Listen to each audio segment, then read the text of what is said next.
Welcome back. नया दिन, नई शुरुआत और नया क्लासिफिकेशन मैंने ये आपके सामने ही रखा है। ठीक है, थोड़ा लिख कर रखा है ताकि कंपैरिजन हो पाए with how this is different and how this is different. तो बेसिकली हम क्या आज देखने वाले हैं, हम अभी भी एक्सपेंस ही देख रहे हैं। Expense is basically amount spent for acquiring goods, acquiring services and acquiring asset for the purpose of business is termed as business expense. Hope that is clear. Then we went for classification of expense, जिसमें हमने पहले देखा revenue expense, जिसमें देखा they are short term, because they are short term they are recurring, because they are recurring they are part of your day to day business activity. Day to day business activity यानी मेरा काम है कि लोगों से काम निकलवाऊंगा और उसका पगार दूंगा। मेरा काम है कि लोगों से काम निकलवाऊंगा, उसका वेजेस दूंगा। मेरा काम है कि काम करूंगा जिसके वजह से मैं इलेक्ट्रिसिटी यूज करूंगा और फिर उसका पेमेंट करूंगा, बिजली का बिल भरूंगा। मेरा काम है कि मैं पेन से लिखूंगा और पेन खरीदूंगा। इफ यू कैन अंडरस्टैंड, मेरा काम है कि मैं बिजनेस करूंगा और मेरा फाइनेंस किसी से चेक करवाऊंगा। ये मेरे डे टू डे एक्टिविटी है, हर महीने, हर दिन, हर साल ये करूंगा। Hope that is clear. साल के एंड में क्या करते हैं? सिंपल, कोई भी चीज हो, चाहे एक्सपेंस हो, रिसीट हो, रेवेन्यू हो, अब जाके कैपिटल पढ़ेंगे। साल के एंड में सिंपल, जो भी जिसका वो काम था वो काम हो चुका है, एग्जॉस्ट हो चुका है, तो वो खत्म हो गया है। अगर खत्म हो गया है तो उसे बुक से बाहर करेंगे। बुक से बाहर कैसे करेंगे? क्लोज करके। उस जो एक्सपेंस है उसको क्लोज कर देंगे, अपने बुक में से बाहर कर देंगे। बाहर कैसे करेंगे, क्लोज कैसे करेंगे? तो उसका हिसाब करेंगे। कैसे हिसाब करेंगे? तो पीएनएल में डालकर उसका हिसाब करेंगे और देखेंगे उसे फायदा हुआ या नुकसान। और अगर कहीं उसका बेनिफिट बाकी रह गया है तो उसे कैरी फॉरवर्ड करेंगे। इस साल से अगले साल ले जाएंगे। उस कैरी फॉरवर्ड करने के लिए हम कहां उसको डालेंगे? बैलेंस शीट में। और क्योंकि एक्सपेंस है, expense is all about benefit, चाहे रेवेन्यू हो, चाहे कैपिटल हम पढ़ेंगे या चाहे तीसरा वाला पढ़ेंगे, हम एक्सपेंस इसीलिए करते हैं क्योंकि हर एक्सपेंस में एक बेनिफिट छुपा होता है। तो अगर वो बेनिफिट जो छुपा है वो हमें मिलना बाकी है तो वो बैलेंस शीट में ले जाएंगे, और क्योंकि मिलना बाकी है तो उसे असेट दिखाएंगे। और उसमें भी अगर रेवेन्यू एक्सपेंस से बेनिफिट मिलना बाकी है तो उसका स्वभाव क्या होगा? तो naturally revenue expense can not be of more than 1 year. तो अगर 31 मार्च को भी मैंने कोई खर्चा किया है तो मैक्स कितना चलेगा? Next 31 March. तो it can not go beyond next 31 March. So if you can understand, it is current asset. Hope things are clear everyone. फिर हमने बहुत सारे एग्जांपल्स भी देखे रेवेन्यू एक्सपेंस के। सैलरी देखा, वेजेस देखा, carriage inward, carriage outward, freight inward, freight outward, insurance premium, stationery, audit fees, advertisement, purchase, electricity, repairing, बहुत सारे देखे। ऑलमोस्ट आइडिया आ चुका है परचेज रिटर्न, आइडिया आ चुका है कि रेवेन्यू एक्सपेंस क्या है। अब क्योंकि ये क्लियर है तो अब चलते हैं इस साइड ऑफ द चार्ट में, capital expense. Now what is capital expense? तो ऐसे पॉइंट बाय पॉइंट जाते हैं और फिर उसको डिकोड करते हैं। तो बेसिकली कैपिटल एक्सपेंस, एक काम करता हूं, ये मैं पूरा ब्लू में लिखता हूं और ब्लैक से हाईलाइट करता हूं तो थोड़ा डिफरेंस हो जाए। तो capital expense is basically not a day to day business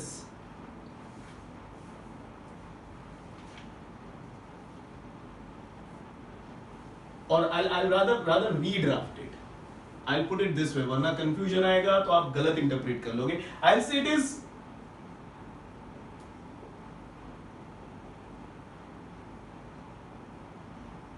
business related, क्योंकि भैया बिजनेस रिलेटेड है तभी वो यहां पर आएगा। अगर बिजनेस रिलेटेड है ही नहीं तो आएगा ही नहीं। इसलिए सबसे पहला it is business related, but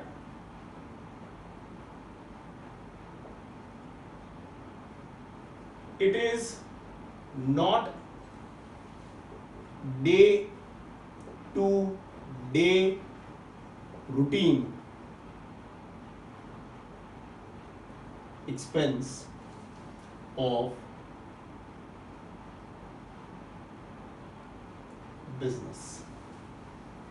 तो number one, yes it is business related, तभी वो यहां पर आएगा, but it is not day to day routine expense. यानी ये ऐसा खर्चा नहीं है जो आपको हर दिन, हर महीने, हर साल करना पड़ेगा। तो रेवेन्यू से एग्जैक्ट अपोजिट है ये। In fact the reason why I have kept over here entire revenue expense, क्योंकि जो यहां पर कैरेक्टरिस्टिक है ना, उसका एग्जैक्टली अपोजिट, विपरीत आप सोचो और आपको कैपिटल एक्सपेंस का कैरेक्टरिस्टिक मिल जाएगा। वो पहला you can understand it is exactly opposite. दूसरा यहां पर क्या कहते हैं, it is recurring in nature, तो उसका एग्जैक्ट विपरीत, it is non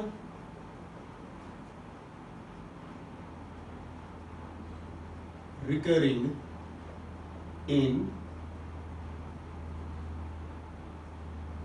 nature. Recurring बोले तो जो बार बार होता है, नॉन रिकरिंग बोले तो जो बार बार नहीं होता है।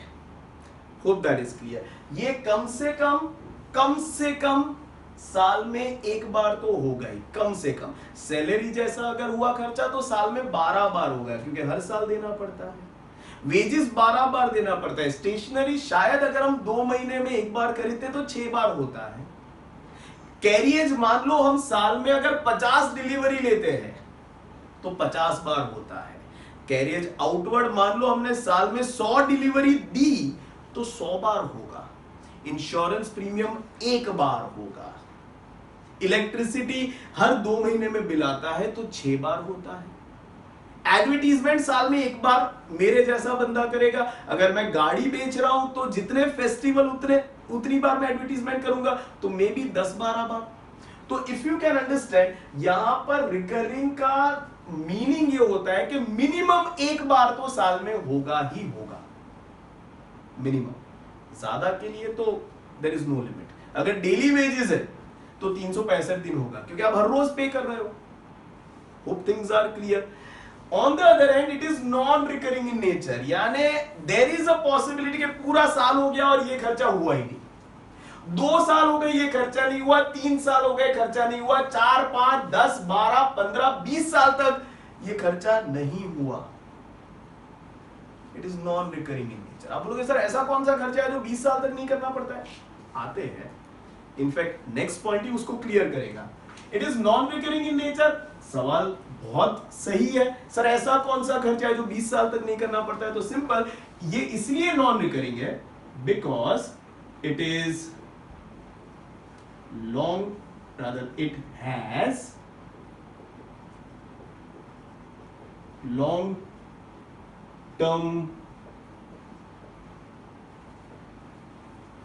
बेनिफिट। यहां पर क्या था? क्यों रिकरिंग है? क्योंकि शॉर्ट टर्म है। क्यों नॉन रिकरिंग है? बिकॉज लॉन्ग टर्म है। शॉर्ट टर्म बोले तो less than 1 financial year, long term बोले तो that is for more than 1 financial year. ये ऐसा खर्चा है जो आप जब भी करोगे तो उसका बेनिफिट आपको कम से कम 1 साल से ज्यादा मिलेगा। ज्यादा तो कैन बी एनीथिंग, 2 साल, 5 साल, 10 साल, 20 साल, 50 साल, 100 साल, 500 साल। बोलोगे सर ऐसा कौन सा खर्चा है 500 साल तक बेनिफिट देता है? आ रहे। Next point, it is long term, it is non recurring. Why it is long? Rather because it is long term, it is non-recurring, and because it is non-recurring, ये हमारा रूटीन एक्सपेंस नहीं है। Hopefully इतना कहानी clear. अब सवाल ये उठता है, साल के एंड में क्या करेंगे? तो साल के एंड में सेम रहता है कि at the end of every financial year the portion of expense whose benefit has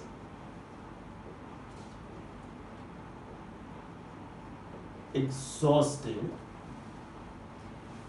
is called dash, अभी डैश रख रहा हूं, ठीक है, let me complete the thing then I am coming to the whole thing, and is, हमने वही discuss किया था ना, at the end of every financial year, at the end of every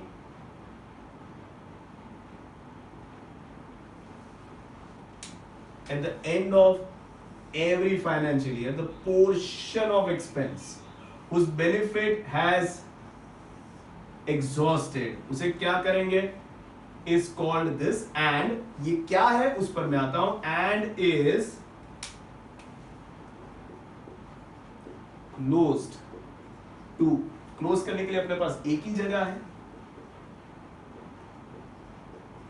profit and loss account, and the portion of expense whose benefit is yet to exhaust is, क्या करेंगे उसको, carry forward from current financial year to next financial year through, खुद भी carry forward कैसे करते हैं, तो answer is balance sheet, और एक्सपेंस है, बेनिफिट कंज्यूम करना बाकी है, इसलिए as, remember, non current asset. I'll repeat the entire thing. At the end of every financial year, the portion of expense whose benefit is exhausted is called, blank रखा है क्योंकि उस पर आ रहा हूं, and is closed to profit and loss account, and the portion of expense whose benefit is yet to exhaust is carried forward from current financial year to next financial year through what? No prices for guessing, balance sheet, as what? Non current asset. आप बोलोगे यहां पर current asset और यहां पर non current asset, simple सी बात है ना, यहां पर बेनिफिट एक साल के अंदर खत्म होता है, यानी मान लो स्टेशनरी 2 महीने में बेनिफिट खत्म होता है। मैंने 1 अप्रैल 2020 से 31 मार्च 21, दैट्स माय फाइनेंशियल ईयर, यहां पर मेरा अकाउंट क्लोज करना है, तो इस दिन को मैं देखूंगा कि मेरे पास कितना स्टेशनरी कंज्यूम हो चुका है और कितना कंज्यूम होना बाकी है। मान लो कि somewhere over here on 14th of Feb 21 मैंने 2 पेन खरीदा,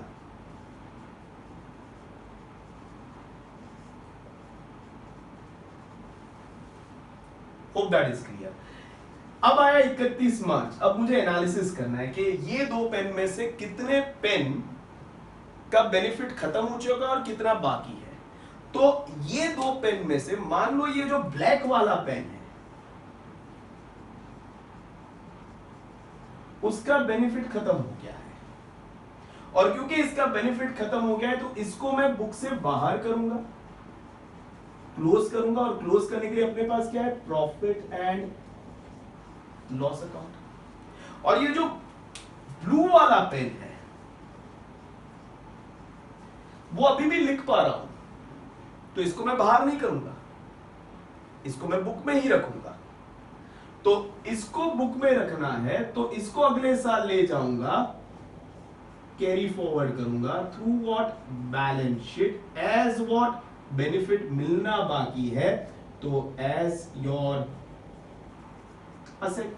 मगर कितना मिलेगा अगले साल ले जाऊंगा, मगर अगले साल मैक्सिमम कितना मिलेगा 31 मार्च 22 के बाद भी क्या ये पेन का बेनिफिट मिलेगा ब्लू वाली? नहीं, वो कहीं यहां बीच में ही खत्म हो जाएगा। दैट्स व्हाई यस ऑन 31 मार्च ये ब्लू वाली पेन से बेनिफिट मिलना बाकी है, तो ये मेरा बन गया असेट, इसका बेनिफिट खत्म हो गया है, तो ये बन गया मेरा रेवेन्यू एक्सपेंस। तो इसको मैंने क्लोज कर दिया, इसको मैंने कैरी फॉरवर्ड किया, मगर कैरी फॉरवर्ड करूंगा through what balance sheet as what asset, क्योंकि बेनिफिट मिलना बाकी है। मगर is my benefit that I am going to receive beyond 31 March 22 also? No, उसके पहले ही ये पेन खत्म हो जाएगा। That's where this is my current asset and that is true with all revenue expense. मान लो कि अगर कोई एक्सपेंस जिसका मैक्सिमम बेनिफिट पकड़ लेते हैं एक साल का, अगर 31 मार्च को वो मैं एक्सपेंस करता हूं, पे करता हूं, तो पूरा बेनिफिट उसका बाकी है, तो पूरा का पूरा मैं कैरी फॉरवर्ड करूंगा, मगर पूरा का पूरा कैरी फॉरवर्ड किया तो भी वो यहां पर खत्म हो जाएगा, क्योंकि बेनिफिट कोई भी रेवेन्यू एक्सपेंस का एक साल से ज्यादा नहीं हो सकता। तो इवन इफ आई इनकर that expense on last day of financial year, पूरा बेनिफिट बाकी है, तो भी वो कैरी फॉरवर्ड होके मैक्स टू मैक्स कहां तक जाएगा, नेक्स्ट 31 मार्च, और फिर वो खत्म हो जाएगा। Hope you can understand, and that's where revenue expense अगर बेनिफिट बच गया तो वो क्या कहलाएगा, करंट असेट, वो नॉन करंट नहीं, आई एम रिपीटिंग, कभी नहीं बन सकता। Hope things are clear. On the other hand, I am removing this, On the other hand, जब कैपिटल एक्सपेंस की बात करते हैं, one of the capital expense that I will talk about, say for example purchase of car. When you purchase a car, don't tell me sir purchase तो goods के लिए use होता है। हाँ, जब अकाउंट्स में लिखूंगा गुड्स के लिए, but when I am using a statement I can say purchase of car, purchase of furniture, purchase of building। मगर जब बुक्स में लिखेंगे ना, हम साथ में लिखेंगे, अभी बुक्स में लिखने का समय नहीं है, अभी तो हम सिर्फ टर्म समझ रहे हैं। जब बुक्स में लिखेंगे तो कार के आगे परचेज नहीं लगाएंगे, बुक्स में लिखेंगे तब, अकाउंट्स लिखेंगे तब, अभी फिलहाल सब स्टेटमेंट बना रहे हैं। सपोज मैंने 20 लाख का गाड़ी खरीदा, कितने का, 20 लाख का। अब आई हैव टू पे for it, so it's an expense. अब लेट्स चेक आउट, गाड़ी का बेनिफिट क्या 3-4 महीने का होता है? नहीं। 8-10 महीने का होगा? नहीं। 1 साल? नहीं। If you can understand, it is more than 1 financial year. 5 साल, 6 साल, कोई लोग 10 साल भी चला लेते हैं, तो it is a long term benefit. और क्योंकि गाड़ी का बेनिफिट 5-6 साल का होता है, इसलिए you normally see in your family, you normally see your dad in his business not buying car every month, every 6 month, every year, क्योंकि अगर बेनिफिट 5 साल का है तो I'll keep it for 5 years। जब 5 साल खत्म होंगे, उसका बेनिफिट 0 हो जाएगा, तब नई गाड़ी खरीदेंगे। That's where if you can understand, it is non recurring in nature। और क्योंकि नॉन रिकरिंग है, इसलिए हमें बिजनेस में वो गाड़ी बार बार खरीदनी नहीं पड़ती। मेरा काम नहीं है गाड़ी खरीदना, मेरा काम तो है एजुकेशन देना। गाड़ी खरीदी थी 3 साल पहले, BMW खरीदी थी, 5 साल पहले जैज खरीदी थी, और उसके 5 साल पहले अकॉर्ड खरीदी थी। तो if you can understand why I am taking such long time, because जो खरीदा उसका बेनिफिट लंबा है, इसलिए हर महीने गाड़ी के शोरूम में खड़ा नहीं रह जाता हूं ऐसे करके गाड़ी दो। Hope that is clear. I don't do that. Why? Because it is not required. Pen हर महीने खरीदना पड़ेगा क्योंकि बेनिफिट खत्म हो जाता है, गाड़ी हर महीने खरीदना नहीं पड़ता है। But at the same time, अगर 5 साल का इसका लाइफ है, ऐसा मान के चलते कि गाड़ी मैंने खरीदी जिसका लाइफ 5 साल है, 5 साल यानी यहां पर अगर मैं देखूं, एक टाइमलाइन बनाता हूं आपके लिए, 1 2 3 4 5। तो 5 साल का बेनिफिट यानी first year, second year, third year, 4th year, 5th year और यहां पर भी चला जाता हूं 6th ईयर। तो 20 लाख का गाड़ी पहले साल 20 लाख का गाड़ी, ठीक है, पहला साल खत्म हुआ, दूसरे साल उसका वैल्यू क्या होगा 20 लाख, दूसरा साल खत्म हुआ, तीसरे साल उसका वैल्यू क्या होगा 20 lakh,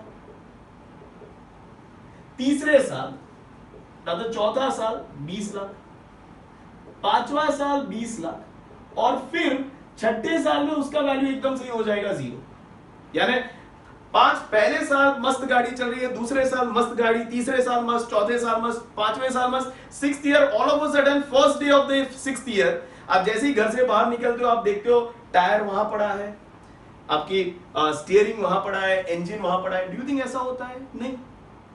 If you can understand in the proportion of energy or in the proportion of efficiency, it doesn't drop down like this कि पहले साल 100% efficiency, दूसरे साल 100% efficiency, तीसरे साल 100%, चौथे साल 100%, पांचवें साल के एंड तक 100% और छठे साल में 0 efficiency. It doesn't happen like this.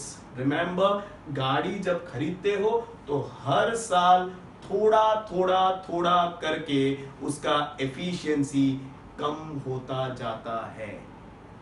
जैसे कि if you can understand on the board, अगर 20 लाख का गाड़ी खरीदा, अगर 6 साल का उसका टाइमलाइन बनाता हूं, first year, second year, third year, fourth year, 5th year और थोड़ा कॉर्नर में 6th ईयर, तो पहले साल इसका एफिशिएंसी 100%, दूसरे साल it will drop down to 80, तीसरे साल it will drop down to 60, चौथे साल it will drop down to 40, पांचवें साल it will drop down to 20 and then in 6th year it will drop down to 0. This is how actually asset का life drop down होता है. अगर इसको amount में डालें तो पहले साल 20 लाख का वैल्यूएशन गाड़ी का, फिर उसमें से 20% ड्रॉप डाउन हुआ यानी 16 लाख, फिर 20% ड्रॉप डाउन हुआ यानी 12 लाख, फिर 20% ड्रॉप डाउन हुआ यानी 8 लाख, फिर 20% ड्रॉप डाउन हुआ यानी 4 लाख और फिर जाके हो जाता है 0. तो if you understand, this is what exactly is written over here on the board. everyone अच्छी तरह समझना, ये वाला पोर्शन समझा रहा हूं और आपको ये भी समझा रहा हूं कि क्यों करंट रादर कैपिटल एक्सपेंस का हिस्सा becomes a non current asset. समझना, पहला साल गाड़ी खरीदा, साल खत्म हुआ, 20 लाख का गाड़ी था, साल खत्म हुआ, कितना हो गया 16 लाख, यहां से 4 लाख कम हुआ और क्लोजिंग बैलेंस 16 लाख जो अगले साल बना opening balance. What does this 16 lakh mean? 16 lakh का मतलब ये होता है कि अभी भी ये गाड़ी में से 16 लाख रुपए का बेनिफिट मिलना बाकी है. और कितना मिलेगा ये बेनिफिट? तो आंसर इज 1, 2, 3, 4 साल.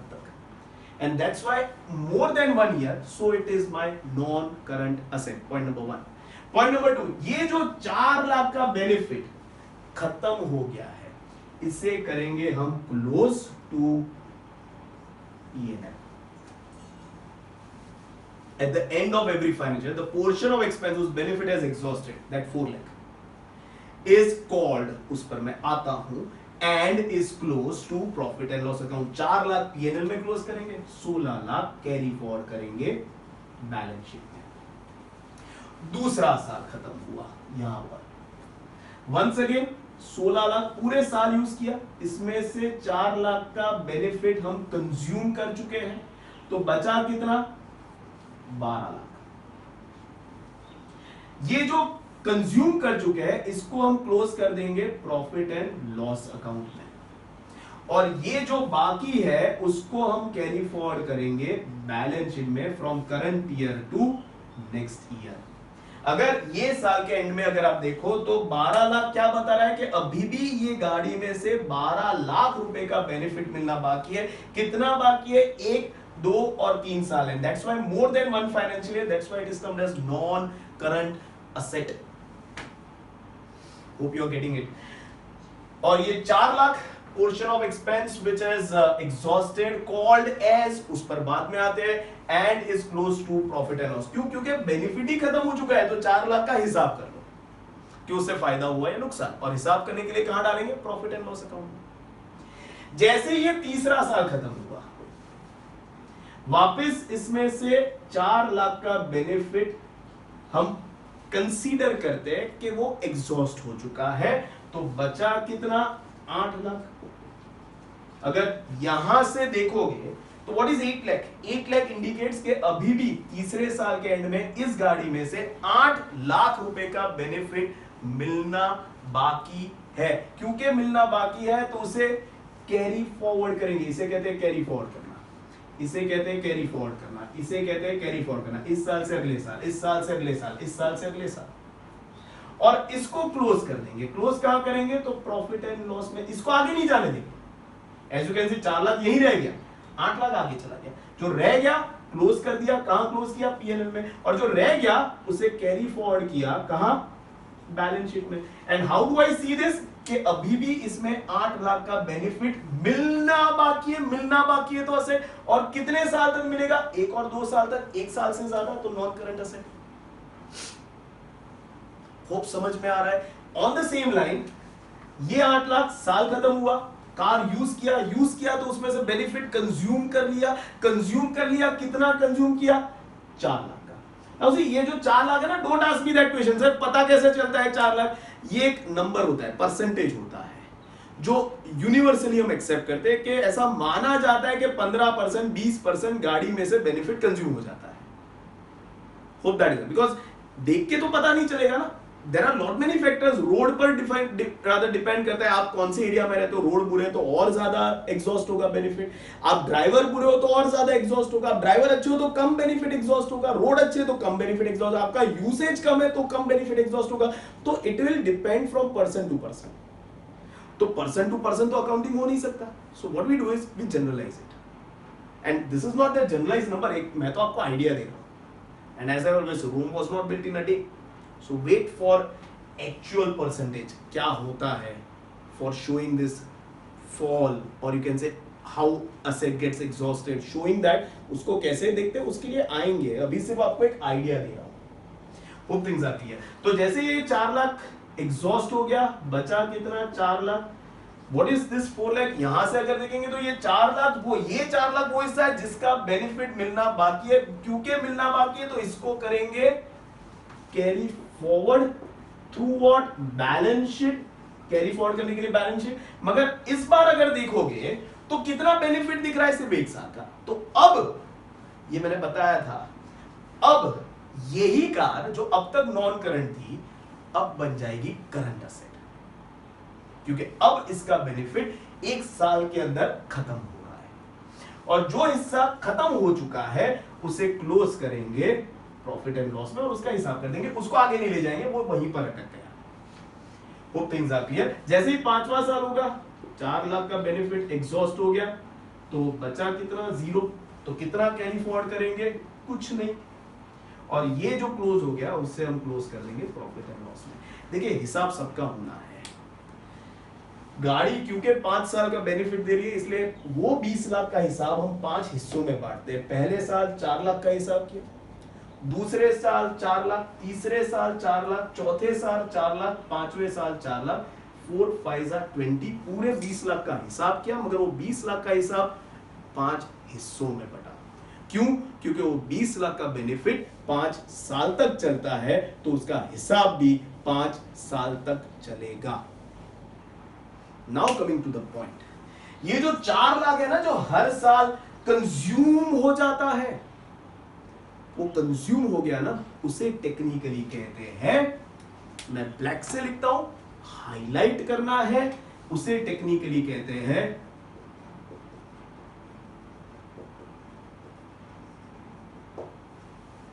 डिप्रीसिएशन। क्या कहते हैं इसको? Depreciation. What is depreciation?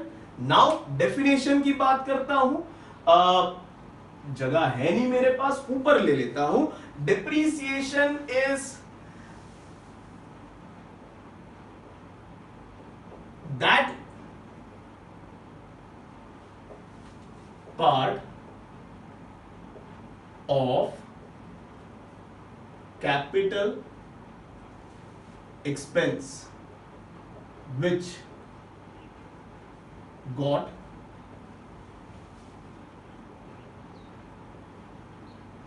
exhausted on last day of current financial year. Depreciation is that part of capital expense. 20 lakh capital expense, उसका वो हिस्सा 4 लाख which got exhausted, खत्म हो गया on the last day of current financial year. इसके दूसरे भी definition है. Depreciation is gradual and continuous decrease in value of asset due to 3 reasons: wear and tear, usage, passing of time, time जा रहा है तो वैल्यू कम हो रहा है, एंड ऑब्सोलेंस, कोई आपकी टेक्नोलॉजी से बेहतर टेक्नोलॉजी मार्केट में सस्ते दाम से मिलना शुरू हो जाती है तो भी उसका वैल्यू कम होता है. वो जो वैल्यू कम हुआ 20 लाख का 16 लाख, जो 4 लाख वैल्यू कम हुआ, 16 लाख का 12 लाख, जो 4 लाख वैल्यू कम हुआ, 12 लाख का 8 लाख, जो 4 लाख वैल्यू कम हुआ, और 8 लाख का 4 लाख और 4 लाख का 0, वो 4 लाख का वैल्यू जो कम हुआ, that is depreciation. It is gradual and continuous. Gradual, धीरे धीरे, 20, 16, 12, 8, 4, ऐसा नहीं 20 20 20 20 20 और एकदम से धड़ाम करके 0. It's gradual, it's continuous. हर साल होगा. यहां पर देखो एक भी साल नहीं हुआ, सीधा लास्ट ईयर. ये डिप्रीसिएशन नहीं है और ऐसा होता भी नहीं है. It is gradual and continuous. Decrease, 20 था उसका 16 हुआ, 12 हुआ, 8 हुआ, 4 हुआ, 0. Decrease in value of asset due to usage, passing of time and obsolescence. Hope things are clear. This what is depreciation. एक और चीज, क्योंकि बेनिफिट खत्म हो जाता है तो ये depreciation is by nature revenue expense of the business. जो खत्म हो गया एक साल के अंदर वो रेवेन्यू, जो बाकी है वो कैपिटल, और हर कैपिटल का एक हिस्सा साल के एंड में बन जाता है रेवेन्यू, और उस हिस्से को कहते हैं डिप्रीसिएशन. और जो बाकी बचता है वो कैरी फॉरवर्ड होता है बैलेंस शीट में, और उस हिस्से को कहते हैं non current asset. I repeat, her capital expense के एंड में 2 हिस्से बनेंगे. एक हिस्सा जो खत्म हो गया वो बन जाएगा रेवेन्यू, उसे कहेंगे डिप्रीसिएशन. जो बाकी है उसे कैरी फॉरवर्ड करेंगे बैलेंस शीट में और उसे कहेंगे non current asset. Hope things are clear to everyone. I'll just wrap up the entire thing before I end the session. Capital expense, it is business related, but it is not day-to-day routine expense of business. गाड़ी खरीदना मेरा routine रोज का काम नहीं है. मेरा रोज का काम है पढ़ाना. It is non-recurring in nature. हर साल गाड़ी नहीं खरीदूंगा. Why it is non-recurring? Because it is long-term benefit. गाड़ी का बेनिफिट 5 साल माना जाता है तो 5 साल में एक बार खरीदूंगा.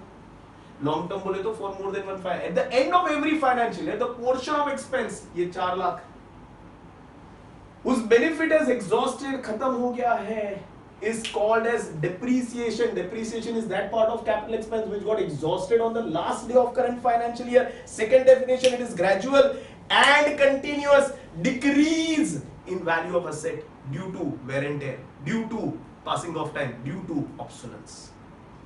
और क्योंकि ये डिप्रीसिएशन वो कैपिटल एक्सपेंस के साथ जो एग्जॉस्ट हो चुका है तो उसे हम क्लोज कर देंगे, हिसाब कर देंगे बाय क्लोजिंग इट P&L, और वो बनेगा आपका revenue expense. Hope things are clear. अब जैसे ही रेवेन्यू आया, आप बोलोगे सर रेवेन्यू है तो डायरेक्ट है कि इनडायरेक्ट, डिपेंड करता है। अगर वो जो मशीन है वो फैक्ट्री में यूज हुआ और उसका डिप्रीसिएशन हुआ तो कहीं ना कहीं प्रोडक्शन की वजह से हुआ है, तो वो डायरेक्ट। मगर वो मशीन अगर प्रोडक्शन से कोई लेना देना ही नहीं, जैसे car is nothing to do with production, तो उसका डिप्रीसिएशन हुआ तो वो इनडायरेक्ट एक्सपेंस हो जाएगा। फैक्ट्री बिल्डिंग है, बिल्डिंग का भी डिप्रीसिएशन होगा क्योंकि वो भी कैपिटल एक्सपेंस है। एक बार खरीदोगे फिर 10, 15, 20 साल, 100 साल, 500 साल के बाद भी शायद आपको ना जरूरत पड़े। There are palaces which are 1000 years old and still the legacy continues, still उनके जो बच्चे, उनके बच्चे वहीं रहते हैं, तो बेनिफिट चलता ही जा रहा है। If you can understand, तो वो भी डिप्रीशिएट होता है, धीरे धीरे करके होता है, छोटे छोटे परसेंटेज से होता है, मगर होता है। Hope that is clear. तो उसका भी जो depreciated part है, if you can understand that building, if at all it is used for office purpose, तो nothing to do with production, तो वो depreciation, वो building का depreciation will be your indirect expense। मगर वो building अगर factory related है तो कहीं ना कहीं वो प्रोडक्शन के वजह से या प्रोडक्शन को डायरेक्टली इफेक्ट, वो बिल्डिंग ही नहीं होता तो प्रोडक्शन बंद हो जाता, तो वो डिप्रीसिएशन आपका डायरेक्ट एक्सपेंस हो जाता है।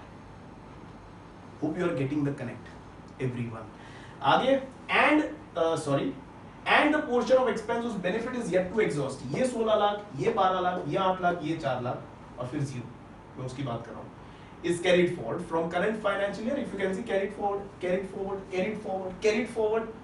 nothing to carry forward through balance sheet as what, 4 साल का बेनिफिट बाकी है नॉन करंट, 3 साल का नॉन करंट, 2 साल का नॉन करंट, 1 साल का अब जाके करंट।